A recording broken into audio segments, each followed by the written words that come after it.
Hello, Bob? Are you with me? Of course. Are you willing to entertain a few concepts? I am always receptive to suggestions. Fine. Think about this then. How do you know you exist? Well, of course I exist. But how do you know you exist? It is intuitively obvious. Intuition is no proof. What concrete evidence do you have that you exist? Well, I think, therefore I am. That's good. That's very good. But how do you know that anything else exists? My sensory apparatus reveals it to me. Ah, right. This is fun. Now listen. Here's the big question. How do you know that the evidence your sensory apparatus reveals to you is correct? What I'm getting at is this. The only experience that is directly available to you is your sensory data. And this sensory data is merely a stream of electrical impulses that stimulates your computing center. In other words, all that I really know about the outside world is relayed to me through my electrical connections. Exactly. Why, that would mean that I really don't know what the outside universe is like at all, for certain. That's it. El filósofo griego Platón tenía una teoría interesante acerca del limitado conocimiento humano sobre la realidad. Imagina a un grupo de hombres que han vivido desde su nacimiento encadenados al fondo de una cueva. Detrás de ellos hay un muro que cubre un pasillo por donde circulan hombres cargando todo tipo de objetos. En la entrada de la cueva hay una hoguera ubicada de tal forma que proyecta las sombras de los hombres y del mundo exterior. Los prisioneros, como solo pueden ver la pared del fondo, han visto durante toda su vida las proyecciones de los objetos que hay tras el muro, pero, al no conocer ninguna otra realidad, suponen que las sombras reflejadas son objetos reales y por lo tanto su ínfima percepción del mundo es la única verdad. Este planteamiento se conoce como el mito de la caverna y a través de él Platón enseñaba a sus discípulos lo errada que es nuestra concepción sobre el mundo en que vivimos.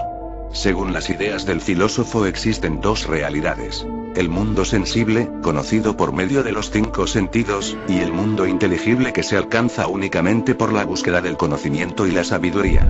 El mundo sensible es temporal, cambiante e imperfecto, mientras que el mundo inteligible o de las ideas es inmutable y eterno, solo puede ser percibido con los ojos del alma.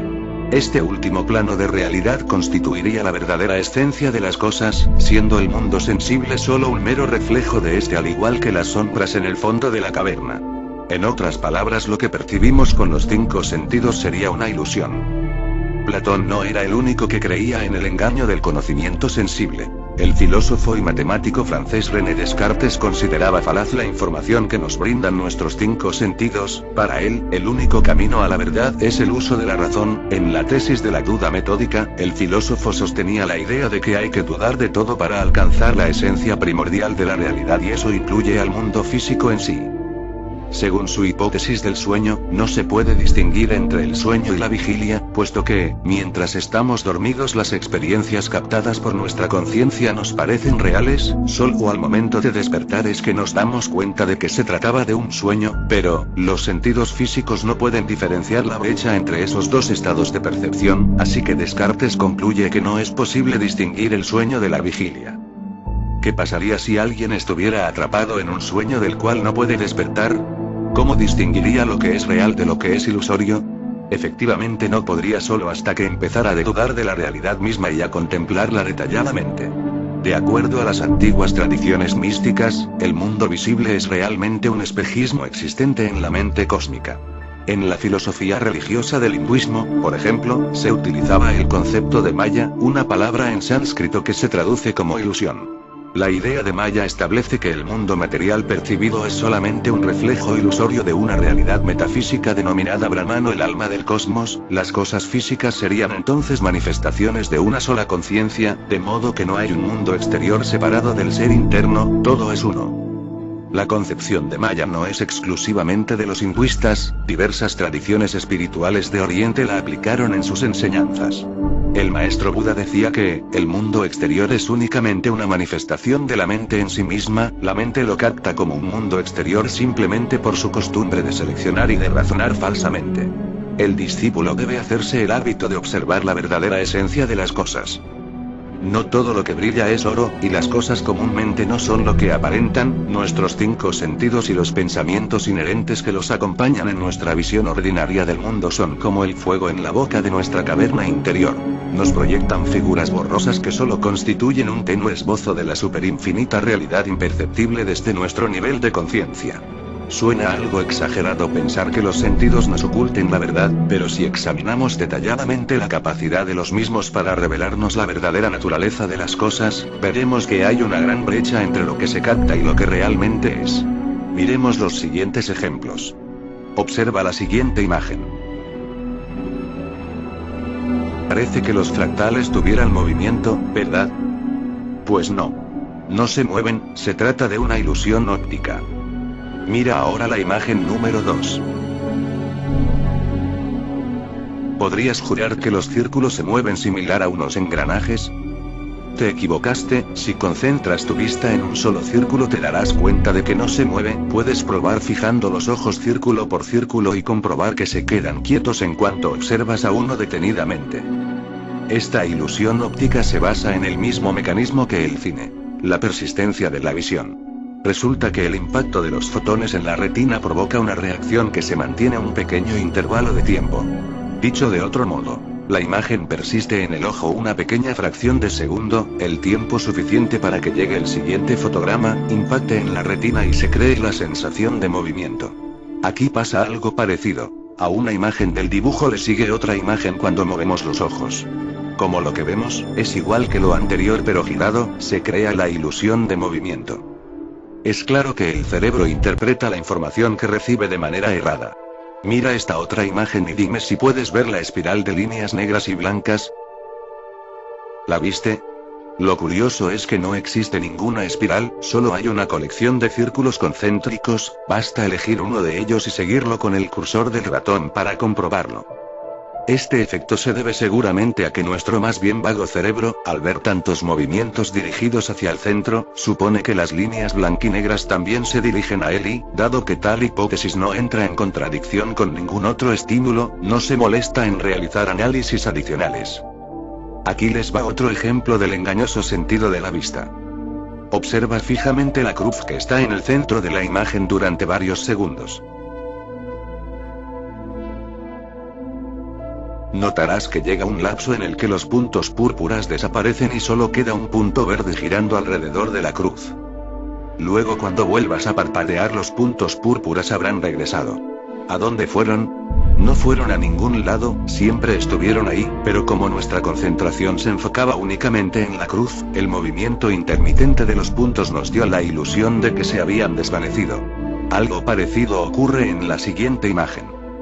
Mira fijamente el punto negro central de la imagen, sin parpadear.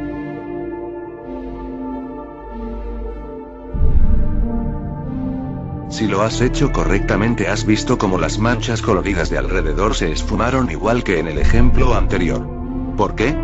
Porque cuando le dedicamos nuestra atención exclusivamente a una sola cosa, el resto del mundo parece desaparecer.